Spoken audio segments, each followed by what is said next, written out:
Are you ready to embark on a transformative journey of rebuilding your life? Look no further than the Rebuild podcast. Join us as we dive deep into conversations that nurture personal and spiritual growth. Through the wisdom of the Word of God and practical applications, we'll guide you towards becoming the best version of yourself.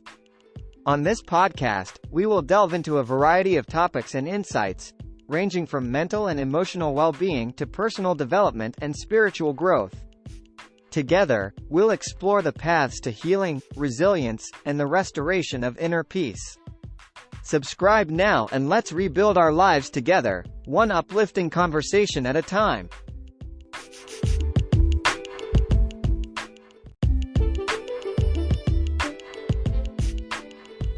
Hello, everybody, and welcome to the Rebuild podcast. I'm your host, Sean Romey, and today I want to talk about men and women in ministry. I think this is a really important topic to elaborate on or to speak on, especially when we look at a lot of interesting stances on this particular subject. A lot of men and some women believe that women shouldn't be in headship. There are a lot of people who don't maybe think that certain types of people should be in this position.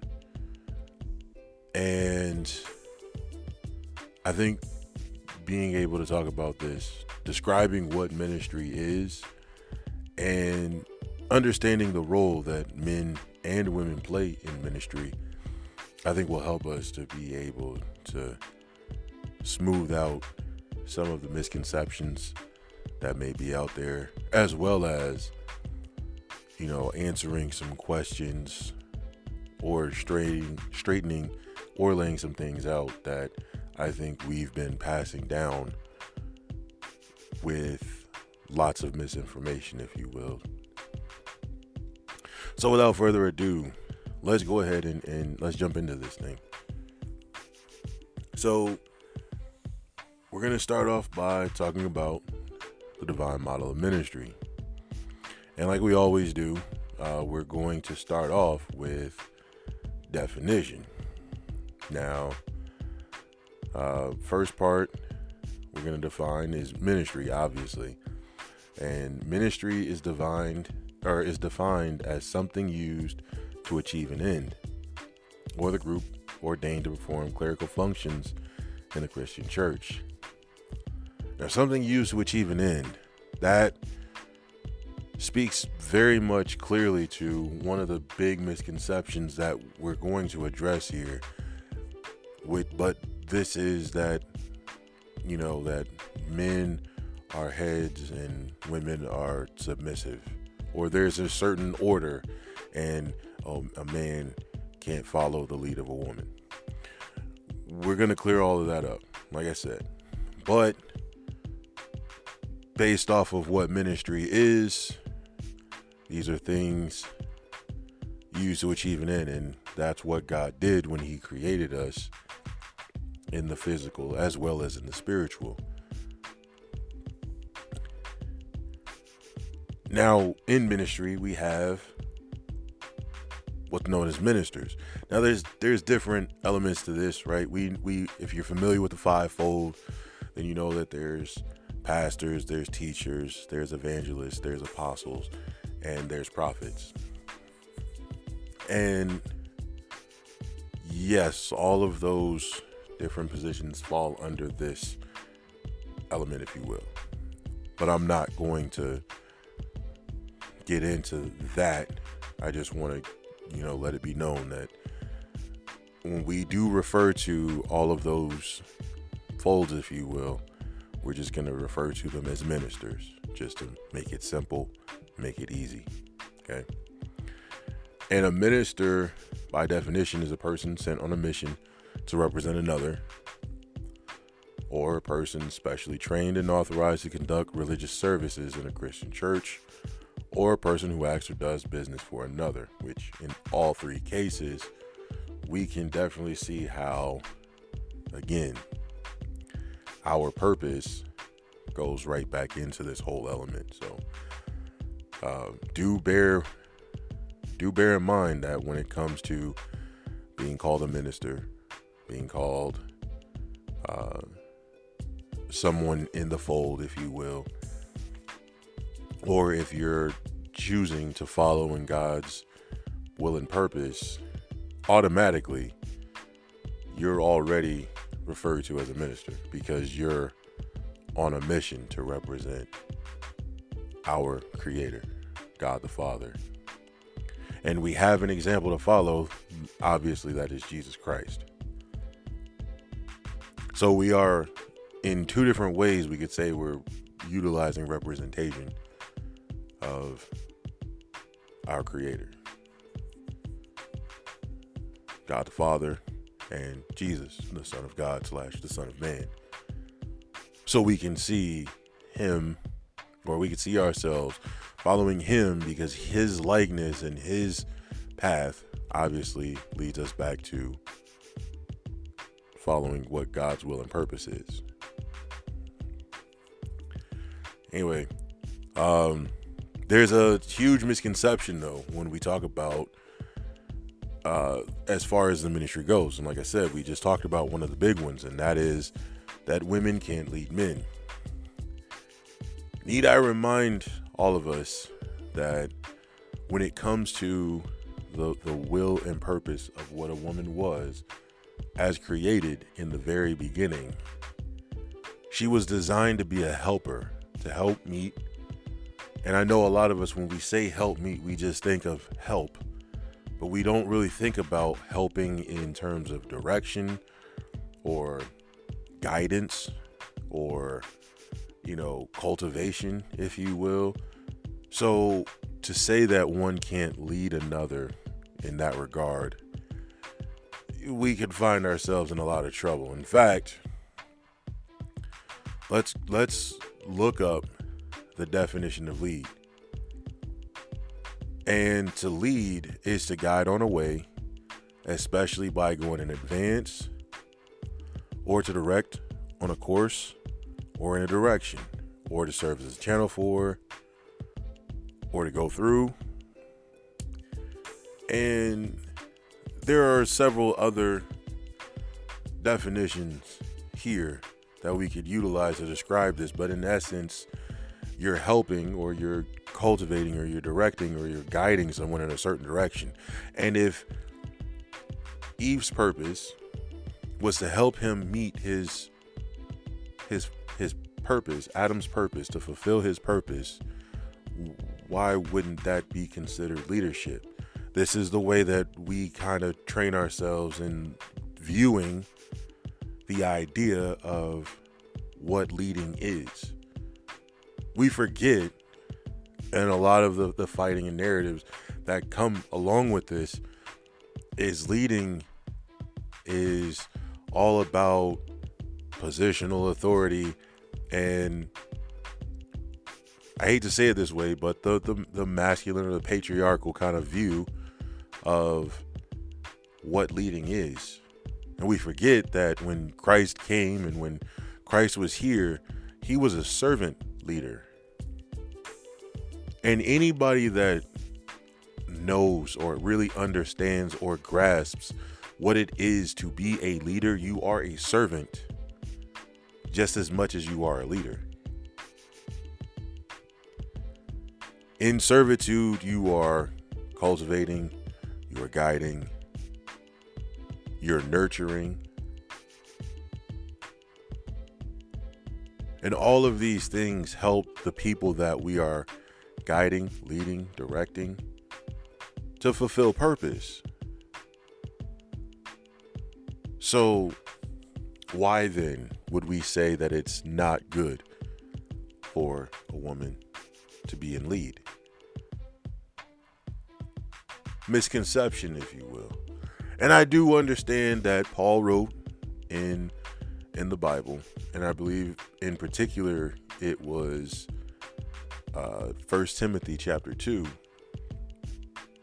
about how it's not good for a woman to lead a man and how she should serve in silence.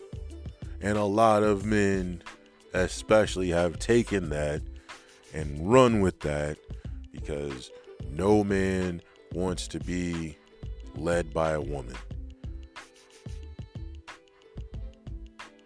We could break that down and let's consider the contradiction that really comes from that statement. Even if we want to go into the perspective and, when we're boys, when we're young boys, and our mothers are cultivating and guiding us, that's her being in responsibility or taking on the role of leadership. So the very thing that we are fighting and arguing against, we've accepted already.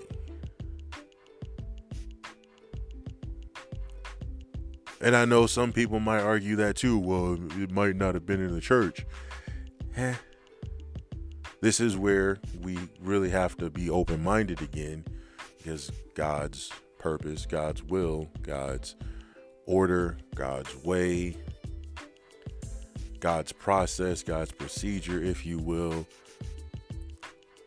it's very expansive.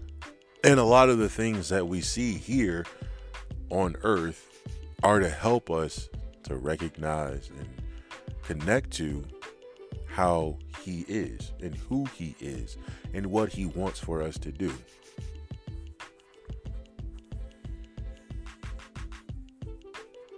Another thing that we can consider when it comes to misconception is we really haven't grasped the foundation of creation, which is very much so true. Many of us look at creation from a very naturalistic perspective. Our viewpoint of the spiritual nature, even in and of itself, is oftentimes very naturalistic. And many of us don't really know how to get into the model of the spirit. That's not a shot, or that's not a bash. That's not a down talk to anyone. And I don't want anybody feeling offended behind that. But watching the way that we carry ourselves, watching the way that we go about living life. Most of us don't really look past or think past what affects us based on our five senses. If I don't see it, if I can't touch it, if I can't smell it, if I can't taste it, if I can't hear it, if my mind can't process being able to handle or see any of those things being connected to this in that regard, that's not for me. And a lot of us will resonate with certain words that we receive, such as receiving blessings or abundance or, things along that line, because it affects effectively one of the five senses, if not more than one. Most of us get excited behind the material blessing, if you will, because we love the idea of being able to physically see God working. That's how we would associate God being real to us. And a lot of the things that we pray for also are tied into appeasing those five senses. Our faith really only goes as far as our natural senses will allow us to go. So it makes it difficult for us to really be able to see the power of the Spirit realistically outside of the things that we might be able to connect to the five senses. This also puts us at a super disadvantage, because that means we really don't grasp the way that we should be viewing the way that God created everything. That means we overlook sometimes the fact that we are spiritual beings and the characteristics of who we are through Christ or through God in that spiritual sense. On top of that, we can also say that we can find ourselves not really grasping the element of who Eve was and how she was. We kind of disassociate and disconnect from that in a lot of regards, because obviously we know the story of the two of them eating the fruit and them falling. Even our understanding of that story is very literal. We don't really dig too deep into what happened on a spiritual sense, why things happened the way that they did, which, no disrespect to the Epistle Paul, but I think when he wrote what he wrote in 1 Timothy chapter 2, I think he took on that same approach. And I think that leads a lot of people in a certain direction, when in reality, again, we need both sides and we need a balance. There can't be one too strong over the other. And I think that's also what makes Ephesians chapter 5 a lot more significant when we're able to break that down and understand the magnitude that is required, not just from a natural perspective, but from a spiritual one as well.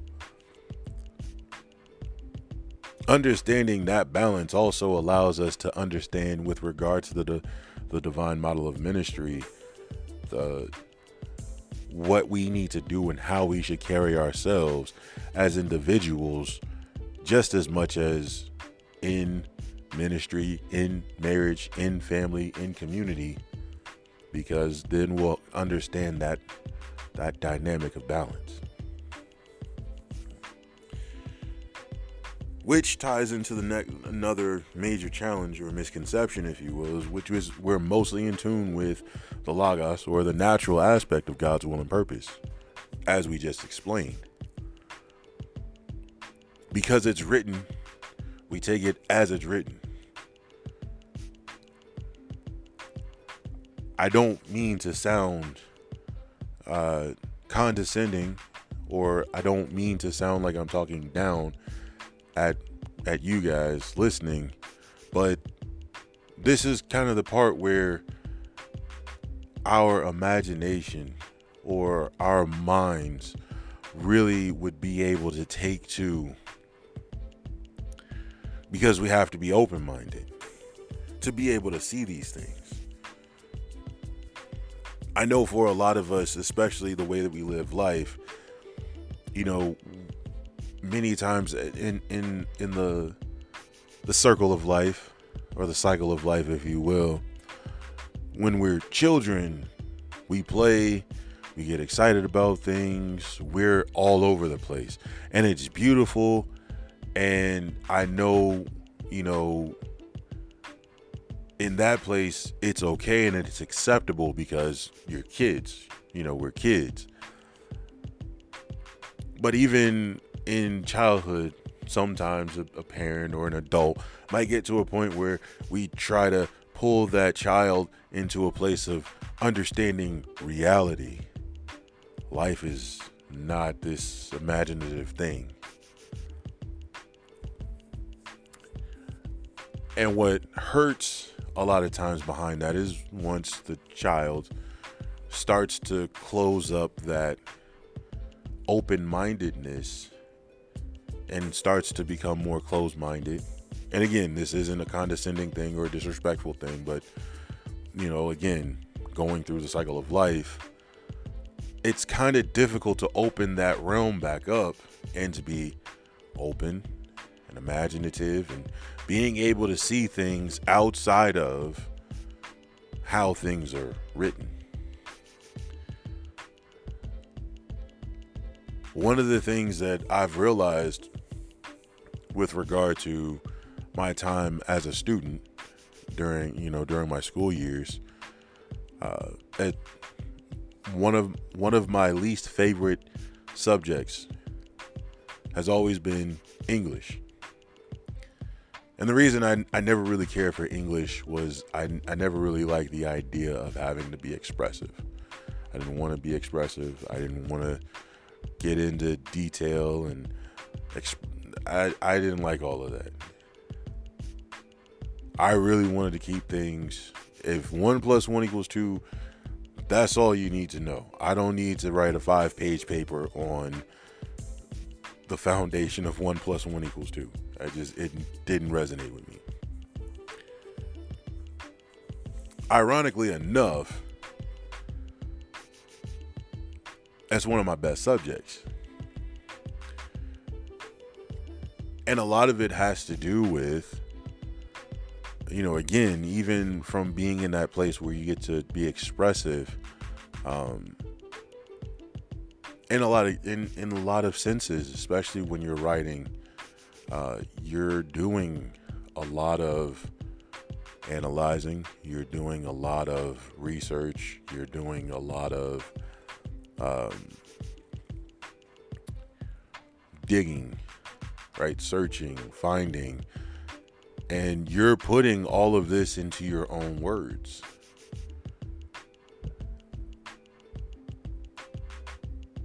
And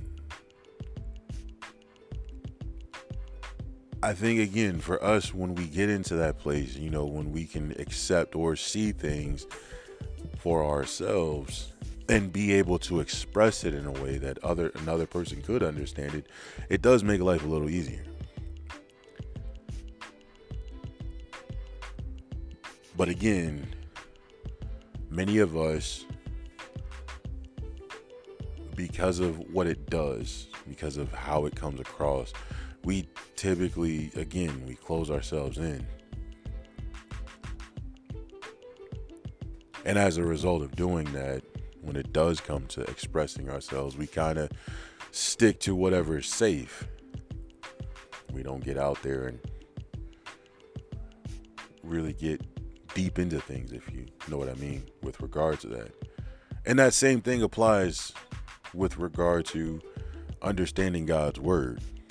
I've listened to, I've heard a lot of sermons, messages, prophecies, prayers over the years, and I hear a lot of the same things being said over and over again, or a lot of the subjects that we speak on being a lot the same. And again, from that place, it makes it really difficult to see God bigger than what we're making him, which is a microcosm of us being limiting to ourselves. But that's another story for another day. But in all of that, we stick to one side, or we stick to one realm, or we stick to one area, and we stay there because it's safe, it's easy. And I know for a lot of us, when we talk about the whole lukewarm thing, we think, we got to be super spiritual. And no. But we do have to be risk takers.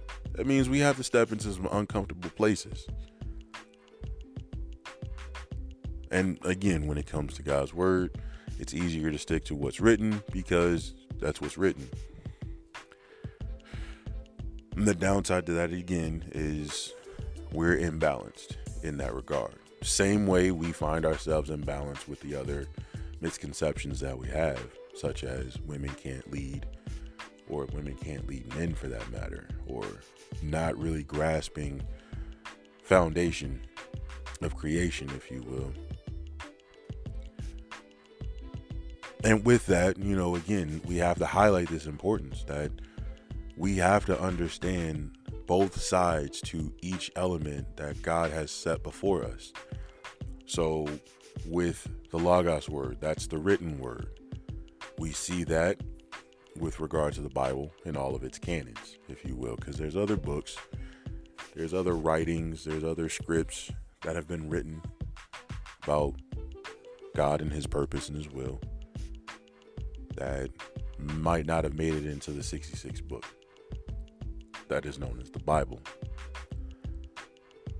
And even within the Logos word, it's broken into two different sections. There's an Old Testament and there's a New Testament. And the Old Testament is just like the Logos. It's representative of what's been written, what is to come, what is spoken. And then, of course, the New Testament is the new establishment, the new covenant, the new law, if you will, the new way to live.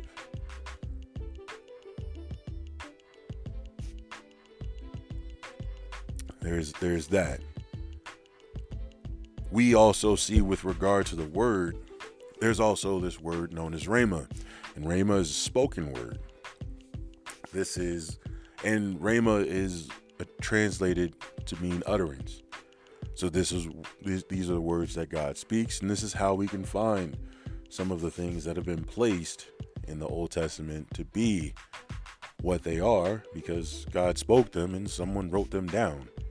That goes to show you how one way that everything is connected in that regard. But there's also times where he speaks to us, and these things that he may speak to us doesn't necessarily have to be a verbal "I'm speaking to you," as we a lot of times come to understand. Sometimes he can reveal things to us that affect us or resonate with us in the spirit realm, that we know it's God speaking to us.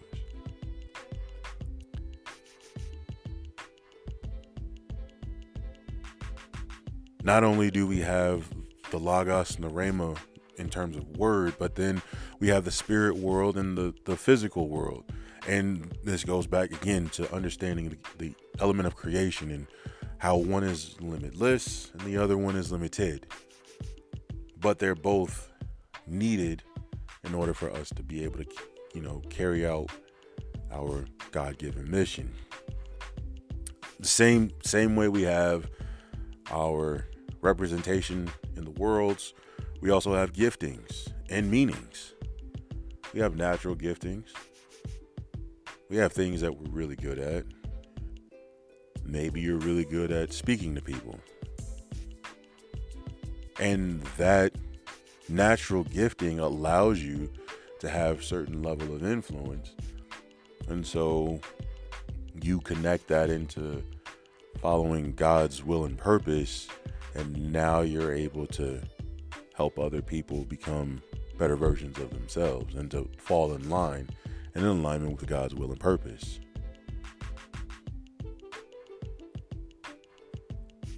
You might be really good at being able to perform in some capacity. Maybe you're a great singer, or maybe you can dance, or maybe you play a sport really well. And again, same thing. It all garners certain type of attention, certain type of pull. These are things God can use to allow for us to be able to get people's attention, fall in line. All in all, throughout all of these cases, these are things that we have to grasp on both sides of the spectrum so that we can get and understand the divine model of ministry. And we need both elements in order to work. This is why it's imperative for us to understand that we can have women in ministry as shepherds. They're doing no different than what a man would be doing. And just as much, and I remember hearing this being taught about 6-7 months ago, and it resonates the same. From a man's voice, you have a lot of women that will follow. Because obviously there's a connection there. Nothing of a sexual innuendo about it. I mean, I've seen this in several different elements. I find myself tied to a lot of different female elements in certain areas. My brother right now has a female dog in the house, and my brother and my mother have been around this dog for about 2 years. I've only really been around this dog for a year. But I noticed that I have more influence in being able to guide her in direction or to get her to do certain things without a lot of strain and stress that I see my brother and my mother really struggle with her with. And I can see her falling in line with that authority. The same thing can be said for a man. That's not to say that men don't listen to or follow the advice of another man, because that is far from the truth. We do. But there's something to that dynamic, and again, this goes back to the will and purpose that God created for us. If her place and purpose is to help to get me back into alignment, she's guiding me there. She's helping me there. She's directing me there. And I need her voice to be able to get me to that place. That's not to say that a man can't listen to another man and fall into alignment. But we read even in God's word, when a man finds a wife, he finds a good thing, and he also finds favor. And other verses and scriptures that speak similar sentiments. In essence, a man really doesn't get to expound on or become who he really is until he's connected to the right woman.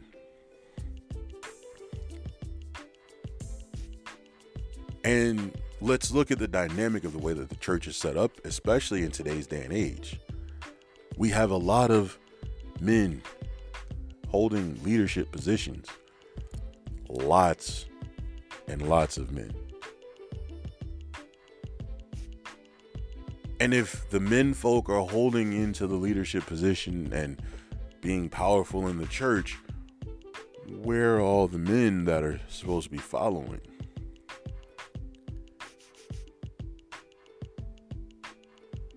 A lot of times we can, I've gone so far as to ask this question on a couple platforms, and a lot of men that have responded to this, they respond on their own. A lot of them choose not to go down this path. They don't want to. I get that.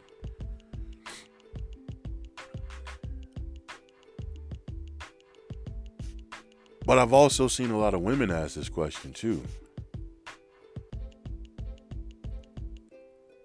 And again, if my pastor is this man and he's got all the answers, or he's the strong voice, or he's again the guy that's able to guide me and direct me in the place that I'm supposed to go, as being the head, if you will, I'm gonna follow.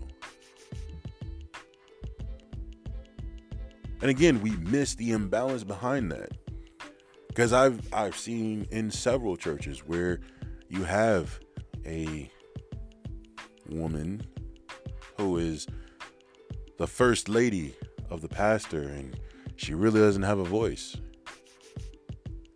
And that's very unfortunate. She doesn't get to say much. She doesn't get to say anything. And it becomes a huge burden.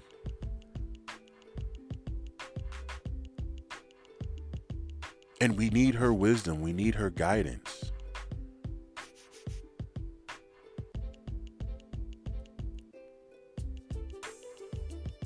And I've seen more churches in today's day and age where you have a woman shepherd, and she might be the spiritual head of that church. She's the one that's going and pastoring in other places, ministering other places. She's traveling, she's going places, and it's all great. And while she's doing that, the husband is also in a position of pastoring, and he's holding down the fort at the home. Sometimes he might actually leave and go with the other pastor if they have other pastors that are able to take the place. But because she's able to go and do her thing, and he can hold down the fort, and they trust each other, and they're both focused on the mission at hand, they can take care of everything just fine and still perform and do God's will and work. And there's a lot more balance within the church. Not only is there more balance within the church, but the men that are in churches like that have a lot more vulnerability, if you will. They're more in tune with who they really are. They find themselves operating and working more so in completeness. And a lot more of them end up becoming pastors in their own right, along with their leading ladies. They're pastoring together. They're forming their own churches that are forming their own churches because they're modeling after this unit that is working together.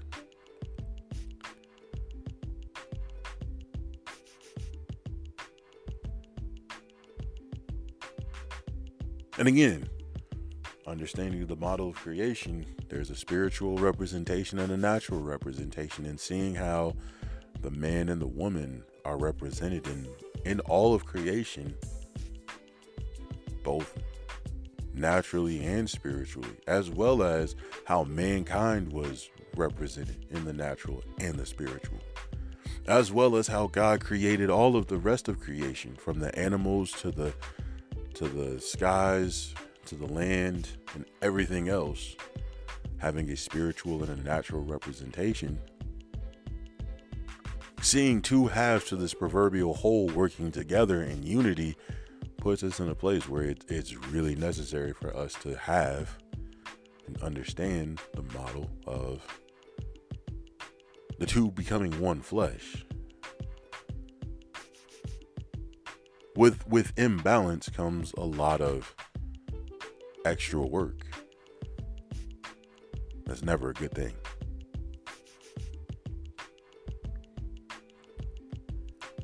From a spiritual perspective, again, we taught, and we made mention of this. There are a lot of characteristics that we hold.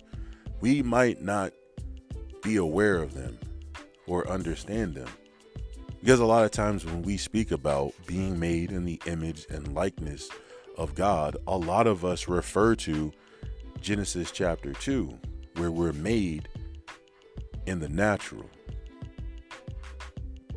forgetting that in chapter 1, he made us in the spirit. Now, yes, in chapter 2, when he made Adam, he breathed the breath of life into him and he became a living being. This is true. This could also be the way that God took this spiritual being that was created in chapter 1 and placed him in the physical in chapter 2. Now, we do have to remember, again, when we were made in his image and likeness in chapter 1, that's a spiritual representation. And if he made us in his image and likeness, as stated in chapter 1, there are characteristics that are in God that are also in us. And a lot of us are really unaware of how that looks. But because of the sin factor, it makes it even more difficult. For example, when God made us, we have this, he gave us this characteristic of perfection. We all talk about how we're fearfully and wonderfully made, which is very true. And everything that he did when he created us, it was designed to fulfill a purpose. And it was perfection. Many of us reject that because we're so focused on the sin factor. And we're so focused on, what happened between Adam and Eve in chapter 3. And we see all of the downfall of man as a result of what happened, that we miss that he never said we were perfect, but we are in perfection. And even after Adam and Eve made the mistake they made, he still loved them, and he didn't change anything about them.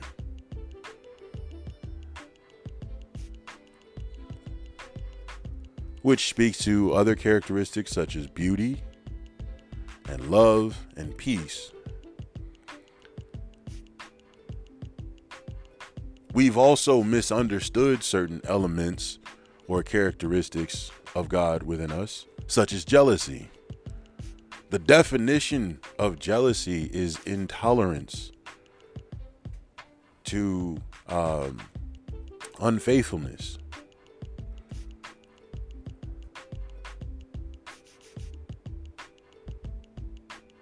Our viewpoint and perspective of jealousy is something completely different. But when it comes to God's perception of jealousy, it is based in unfaithfulness.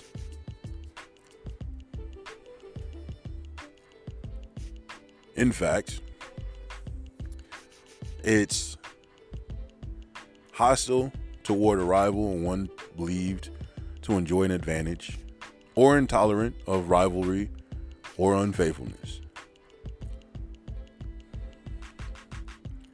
or vigilant in guarding a possession.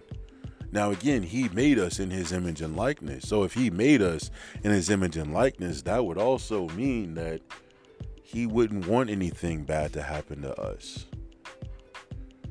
Which is why when he addressed what would happen, it wasn't that they would die.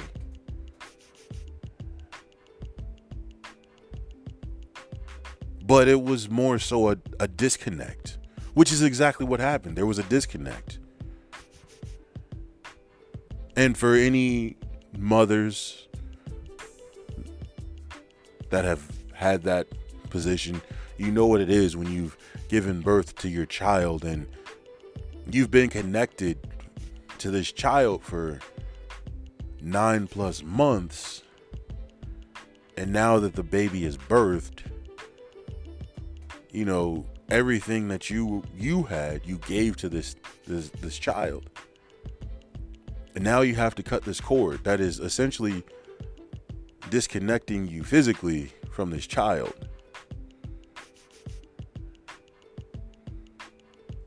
Now, spiritually, you guys are still connected. That's still always going to be your baby, even when they're like 85 years old and, they're doing what they do. You're always going to still see them from the moment that they were first put into your arms, and you're always going to have that moment. And I understand that. But from that perspective, you should have an understanding of what that means when you're physically disconnected, or when you're disconnected from something that you've been connected to for so long. This is exactly what happened as a result of Adam and Eve falling. They fell out of alignment. They became disconnected.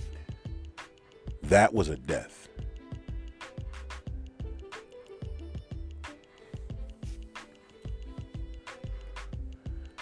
But because God didn't want anything like that to happen, he was jealous behind that. And we can see that same element play out in other aspects of how God carried himself with regard to, quote, the chosen people. He was very jealous of them. He did not want them to be tainted in any aspect whatsoever. Kind of explains, again, another element to how we could look at Ephesians chapter 5. He's the husband, we're the wife, and he's doing everything that he possibly can to ensure that we are without blemish, which makes sense to fulfill his will and purpose.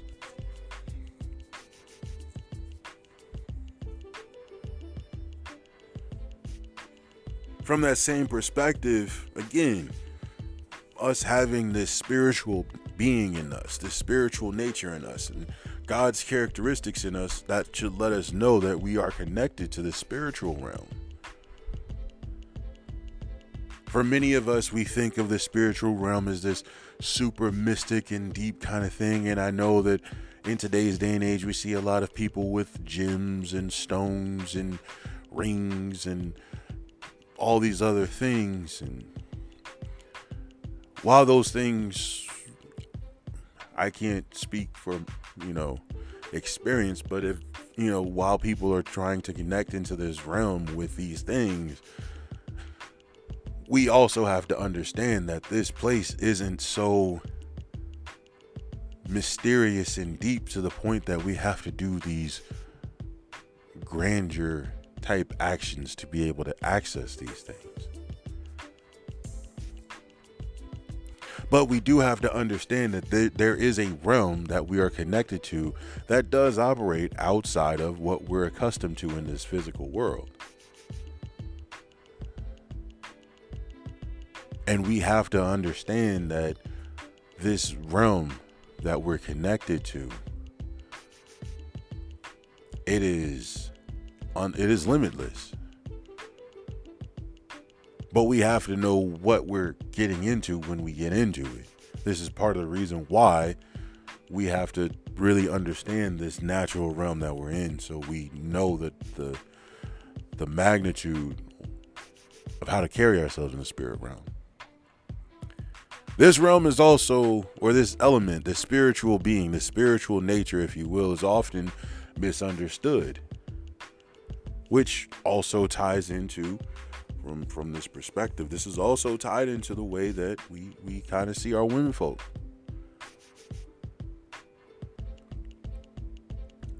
This element is often misunderstood. We think we know spirit, and a lot of times we really don't. And we think just because, I call myself spiritual, or because I'm in this, I do certain things, that I'm spiritual. I got it. Nah, it's different. And again, we have to have a certain open-mindedness to this thing, if you will. And another reason that this element is often misunderstood is because it's subtle in nature. Especially after the fall of mankind as a result of them eating the fruit in chapter 3.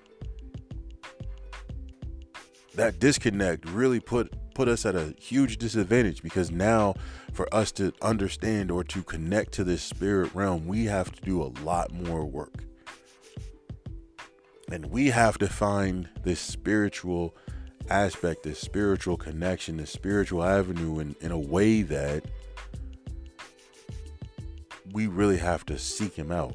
Hence, seek ye first the kingdom of God and all his righteousness, and all these things will be added unto him, us. We really have to search this thing out. And we can't search this thing out with a tunnel vision, if you will.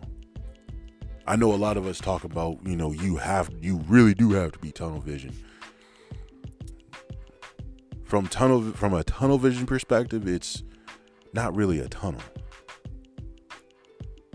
Yes, the focus is to ensure that we are in alignment. I'll tunnel vision that. But realistically, we have to really be open-minded.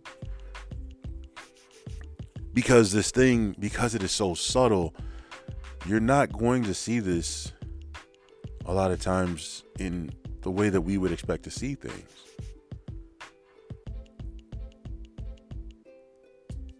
Think about, that time that you may have asked for something, or you may have, wished or believed in your heart that something that you really wanted was going to happen.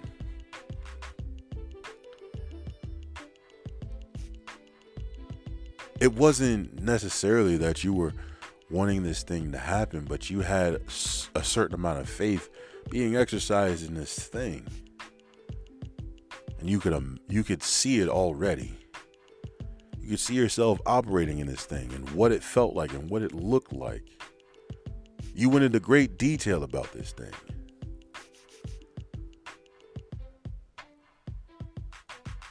And then it manifests itself exactly the way you saw it. It's a subtle thing, because no one can really see what you saw. It's a subtle thing because it's hidden in plain sight. Great example is the correlation between us and this earth that we come from. We're 70% water, so is the earth. We're covered with all these vessels and veins and arteries and nodes and nerve endings and everything else that look just like tree branches.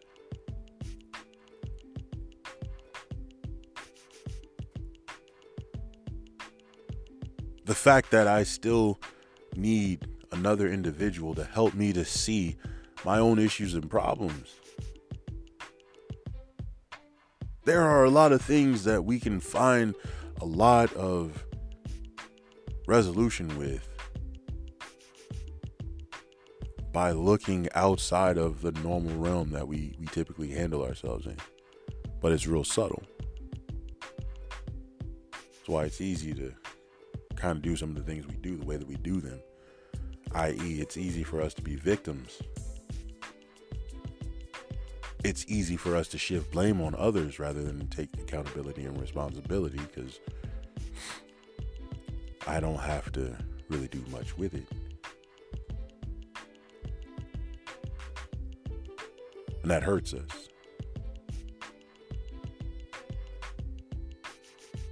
But we do have to take the time to really understand the spiritual element, because that spiritual element is very important. It's very vital.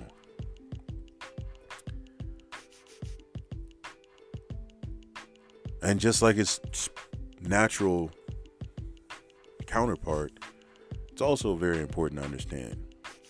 And of course, obviously it's connected to the physical realm, so we know what that means. Everything that I can see, hear, touch, taste, smell, I can accept it being what it is, for what it is. From that same place, I can understand it based on its logic. And the downside to it is it's very limiting, because I can see it. So if I see it, then I know it's there. And that's about as far as I'll take it. Again, it all appeals to the senses. I mean, we really don't have to go too in depth with regard to the natural element, because we're all pretty much aware with this thing.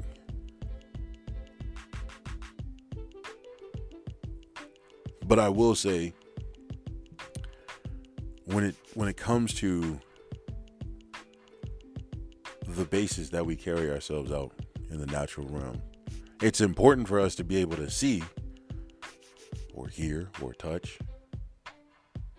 or taste or smell the things that are in this earth around us. again, this gives us insight on how to physically see the manifestation of the spirit realm.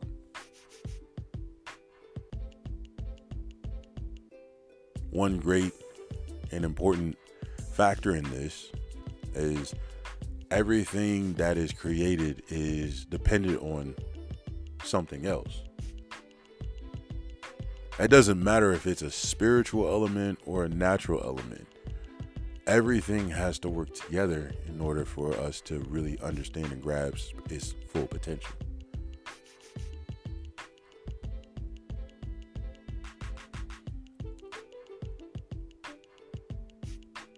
So I can take these limiting things if I really want to be open-minded about it, to be able to understand its representation on the other side.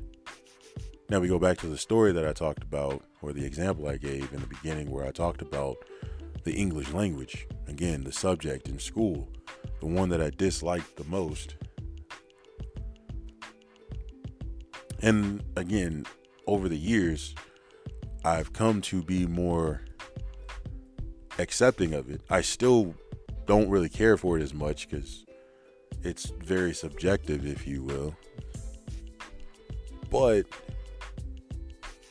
what I can say about being in that place, or really being able to grasp this element, is it really does put a person in a place to be open-minded.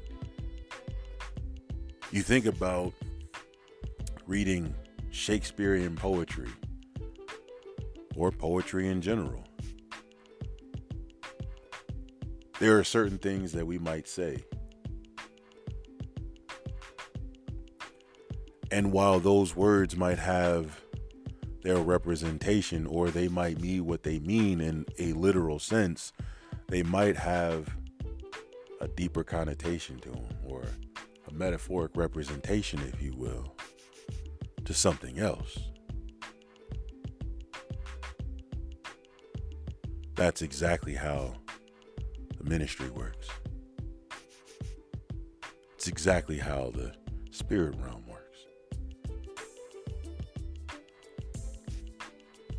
How a person can take something like an island, and an island can be representative of being alone. In fact, we often utilize a phrase that says that no man is an island. And you really think, and when you really sit down and think about what an island is, right? It's a piece of land that is detached from another landmass. It's isolated. It's alone. It's by itself. That metaphor can help us to understand and gives us a visual representation of what's actually being said. It's not meant for us to be individualistic.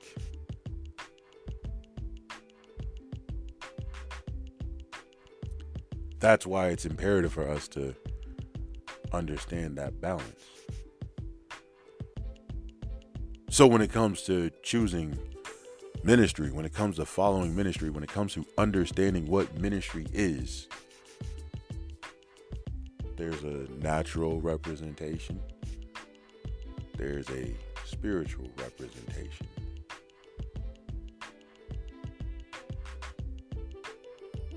There's a responsibility that the man has, and there's a responsibility that the woman has. Both sides of the spectrum are equally important. One's not overvalued, or shouldn't be overvalued over another. And I do understand that a lot of us do that, and that's one of those difficulties with regard to ministry, is we're trying to compare, or we're trying to, put in a hierarchical place which is more important. Realistically, it would be more like a 1 and 1A, or 1A and 1B, if you will, because they're just as important. And I know for a lot of us, when we talk about the men being the head, a lot of us are like, yeah, men are the head. That means we lead and we're supposed to have direction and we're supposed to be doing this and we're supposed to be doing that and the women are supposed to just follow. Which goes to showcase that we really missed what that representation of headship was, both in the case of Adam as well as in the case of Jesus Christ, and the representation that we see in Ephesians chapter 5. See, the whole purpose of the man being the head is a representation of the covering.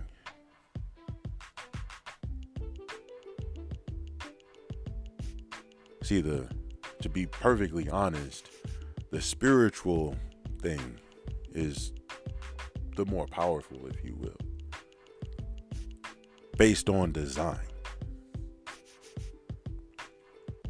And here's what I mean by this. Let's look at Adam and Eve.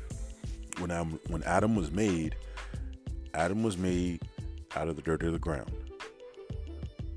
which, from an open-minded perspective, this is a representation of omnipresence.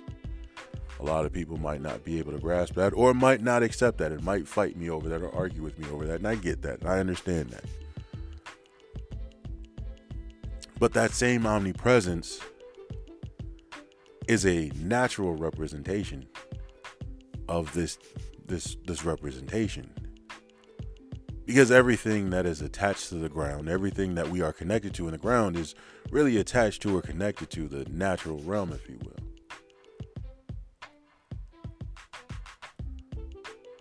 So if there's that representation in the natural, clearly when there's this spiritual realm that has this connection too, it also needs to have its representation. In comes Eve. Because Eve was made in the spirit, just like the man was in chapter 1, because it says in verse 27, he made male and female he created he them. So he created two beings in the spirit. And then when he made the man in the natural, he made him from the ground. So there's a natural representation right there. Then he made the woman. He already made the woman in the spirit realm. But he made the woman in the natural out of the spirit of the man. And that's a very crucial and important thing to grasp. Because that representation means that she's just as connected to the man spiritually as she is to her creator spiritually. And when we look at the fall of man and woman in chapter 3, even though she's disconnected, she's not really disconnected because of how she was made.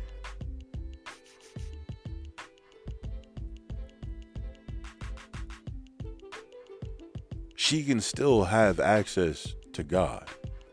This is why it's imperative for us to understand that dynamic.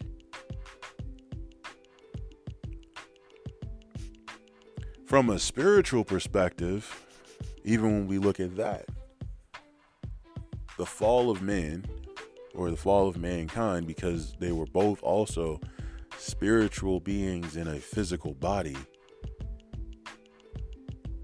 the spiritual element wasn't disconnected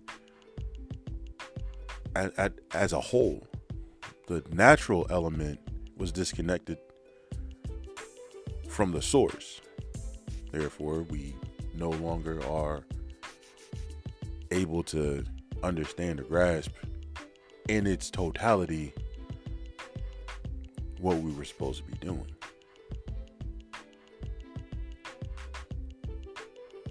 power's in the spiritual realm though.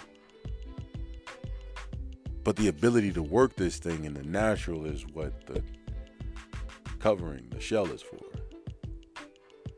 So for a lot of men that want to run and push the narrative that we are the heads and we should be leading, again, this is more so a covering deal because you need the other side in order to fulfill purpose as a whole.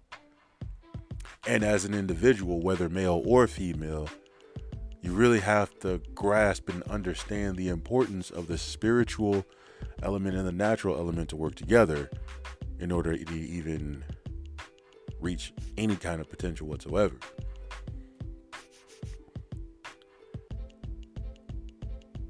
But the more that we try to separate the two, the more that we try to push the narrative that one is inferior to another or one is superior to another, the more we find difficulty in the way that we carry ourselves. Even with regard to the way that we carry ourselves out in a natural sense. A lot of us will push that a man has to work and a man has to be the head and the leader and this, that, and the third. And I do understand that element in the natural, if you will.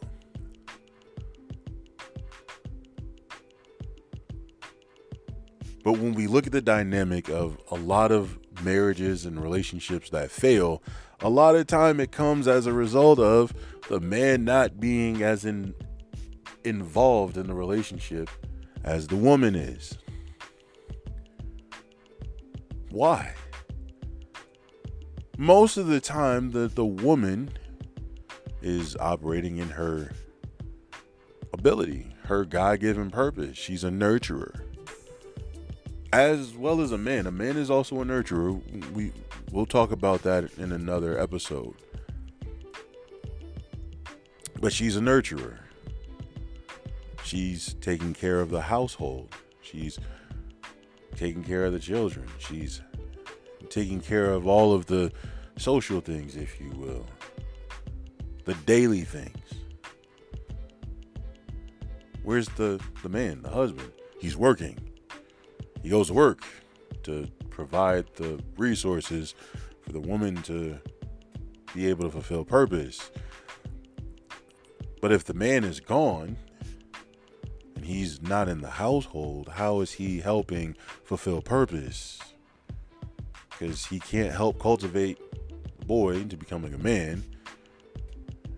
And he's not helping the girl to understand how to find man like him, as an example. So now she's got to figure that part out, and he's got to figure that part out.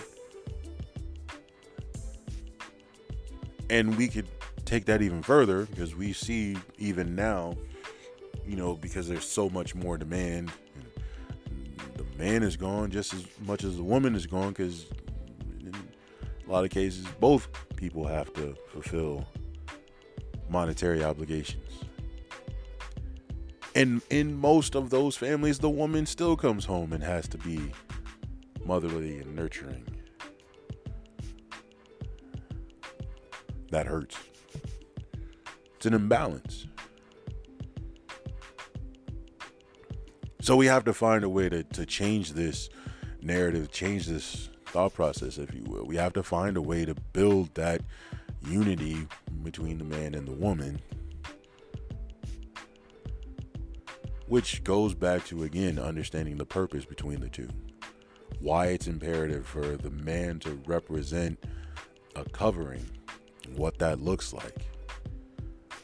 Being in a place of saying, hey, I am, supposed to do X, Y, and Z, or this is what we plan on doing, or whatever the case may be, bringing whatever to the table.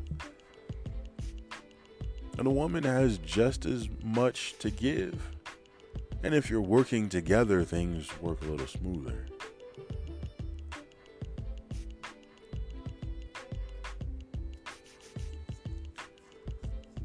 I'll talk about a little irony in a situation that I've witnessed in the church that I attend now. I've been here almost a year. I've been here about 7 months now, ironically 7 months. And we have to take and set things up for service every Sunday. Now we have 2 locations, so some people set up in one location, some people set up in another location. So when we set up in the location here, we're putting everything together. Most times I may be the only guy present, and there are a lot of ladies helping with this setup. I notice with regard to the way that we set up, that there's a vision. Now, the head pastor, she is the visionary, and she's the one that knows how everything is supposed to look, which is perfectly fine.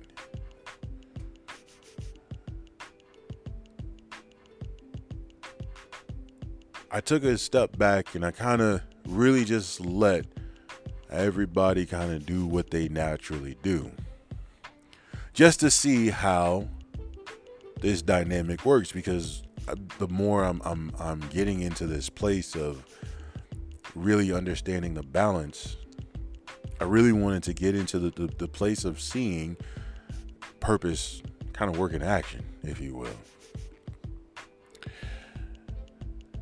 And I for months I had fought this thing, because there's certain things I like to do. I'm trying to work to make happen, and this, that, and the third, and I said, no, I'm not gonna be as active as I normally would. And so I'm watching, and I come in and I'm helping with the setup, and as I'm maybe putting one thing together, I'm noticing one person is setting this up, and while she's setting this up, there's another person setting this thing up, and there's someone else setting that up, and they're all crossing each other at the same time, kind of just everywhere all at the same time. Now, it normally takes us about half hour to really set everything up if everybody's working together. But seeing everybody kind of being just all over the place, I started to recognize there's a lot of multitasking going on, not just mentally, but even physically with the ladies. And again, this isn't a disrespectful thing. This was just an observation that I saw when setting up for church. And I said, okay, this is unique. But in this, I'm learning this is part of the purpose, right? To be a helpmeet, I'm helping to figure out how to fulfill whatever the purpose is. However, we need to get it done. And if I have to do a little bit here and a little bit there, and I'm maybe doing 3 things at the same time, I'll make sure that it all happens so that this thing can be fulfilled and the purpose is fulfilled. And in recognizing this, I said, wow, it was a little bit more chaotic. It took a lot more time to get done. But seeing it that way, and even when the breakdown happened, it was the same thing. I stood back and I watched, and it was the same thing. And I'm seeing the same element. There's a lot of, we're doing this, and we're doing this, and we're doing this, and all over the place at the same time. I said, wow. Now, here's the beauty of going through that process, because I've seen this in other elements throughout the way that we carry ourselves in the church.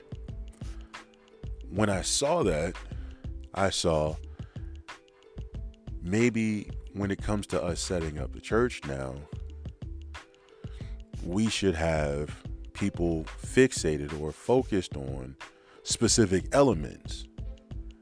Because if I'm setting this up and you're essentially hindering me from setting this up because you're trying to help when there's another thing that could be done,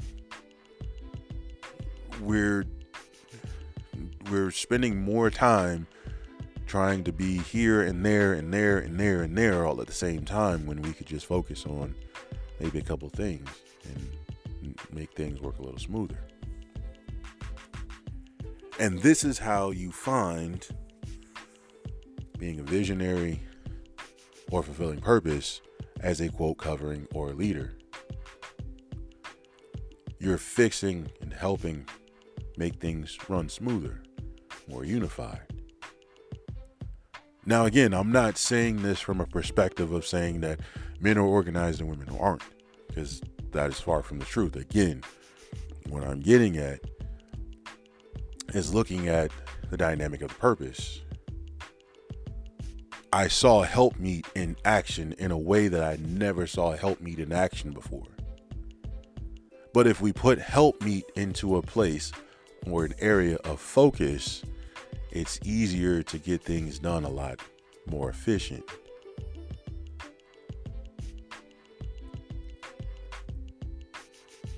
Prior to this, we had another setup that we were doing, and there was a lot more chaos involved because there's a lot of different thought processes going along, and everybody's doing and saying at the same time, and it's causing more discord, and it takes longer for things to get done.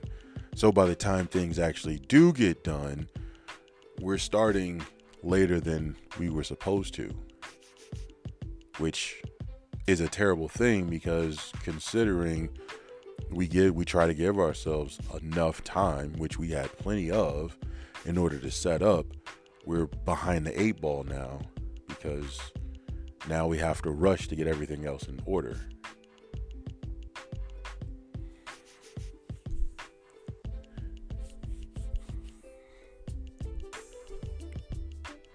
So that being said, when it comes to addressing how we should carry ourselves in the ministry, when it comes to how we should understand the dynamic or the magnitude of what we need, we can't be too logical, if you will, to the point that we can't see the way that the spiritual element works. And we can't be too spiritual to the point that we can't be logical either. And now we're inefficient because we're all over the place.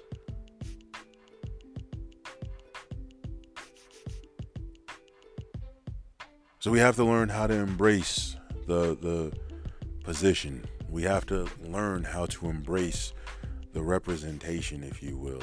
We have to learn how to accept and see the purpose behind both elements, the spiritual, the natural. In essence, seeing the purpose of the man and the woman. And how to speak to the natural element and the spiritual element. Because we need both. It says in Genesis, it says that the man will leave his family and cleave to his wife, and the two will become one flesh. This isn't just a literal thing. This is also a metaphoric representation of the two elements working together.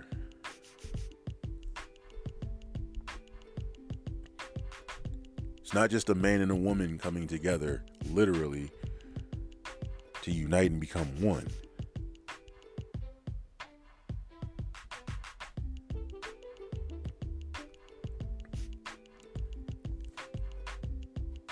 And I hope that for today, we really were able to see that it's imperative to have that understanding what it means to stand in the place as a man. As a man, we should accept our women folk to be in a place of being in leadership with us. As women, we shouldn't have to put women in a position to where they have to fight to show and prove that they belong, because that was God's given purpose in the beginning anyway. You go back and look at Genesis chapter 1, verse 28. He tells us, after he creates us, to be fruitful and multiply, fill the earth, subdue it, and have dominion over everything. That wasn't just a man thing. It is a man and woman thing together. So if he has that responsibility, she has that same responsibility, both in the natural and in the spiritual.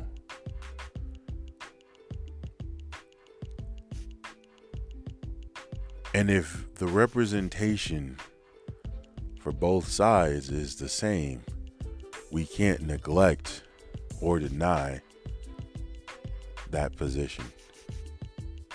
We can't tell a woman that it's not her place,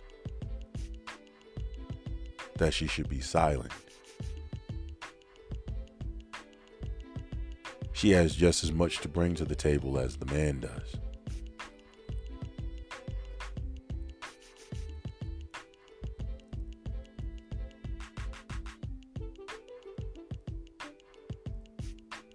And we all should see that there is a balance that needs to happen. And I know I've probably said that and beat around this bush and went through it and over it and in it and all kinds of other things for a pretty long time about this subject. And I'll be honest, I'm actually pretty passionate about this subject. Not just because I've been in a church or a couple churches where I've seen women as head pastors or in positions of leadership, but because I see the need for balance as a whole. We're not even, we can even get outside of the realm of what we could typically consider to be ministry, the four walls, or the assembly.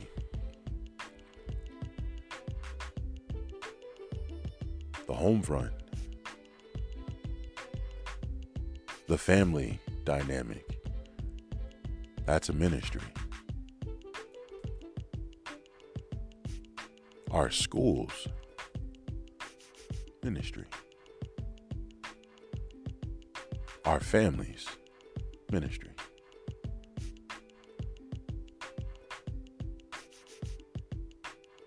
Our workplaces. Ministry.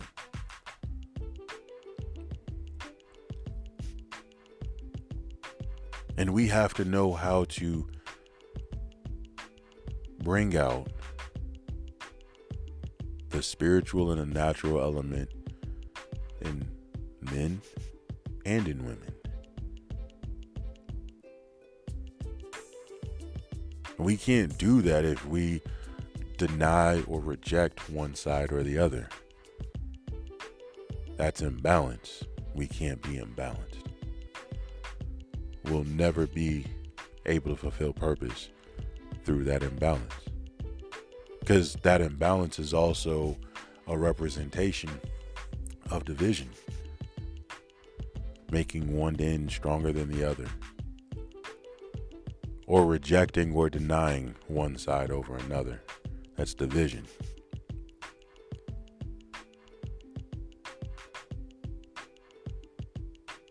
To not allow someone or something to fulfill its purpose is harmful. It's a hindrance, and we can't do that.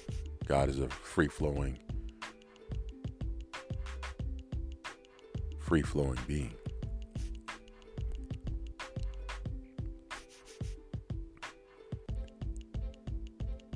God, we thank you for bringing us here today to learn about the dynamic of the man and the woman, men and women in ministry. having us to understand the dynamic of what ministry is, by definition. I also thank you for allowing us to see the dynamic of the man and the woman from a natural and a spiritual perspective, and why it's imperative that we need both sides to be able to fulfill your purpose and your will. Why it's imperative for us to be able to be who you've called us to be.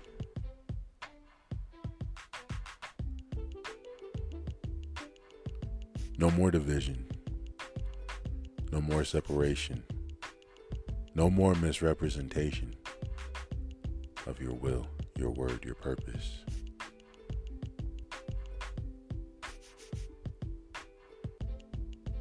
I thank you, Father, for you being who you are, and I pray that your will be done. All these things we ask in your holy and heavenly name. Amen. I thank you guys for taking the time to come out and listening to today's episode, and I really hope that you're able to see the importance of men and women in ministry, understanding the importance and the value of having both sides represented, both sides having a voice to fulfill purpose, to be a direction, a guide, to be a help.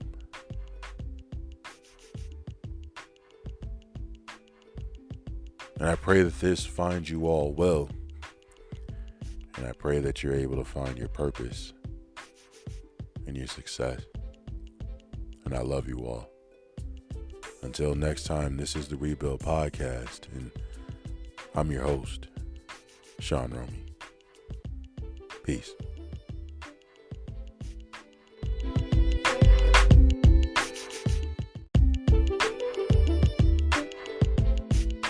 Thanks for listening. If you enjoyed this episode and you'd like to help support the podcast, please share it with others, post about it on social media, or leave a rating and review. Tune in weekly as we dive into topics such as finding your calling, overcoming obstacles, building resilience, and strengthening your relationship with God. If you're ready to embark on a transformative journey of faith and personal growth, then join us on the Rebuild Podcast. Together, let's build a solid foundation that aligns with God's will and leads us to a life of purpose and fulfillment.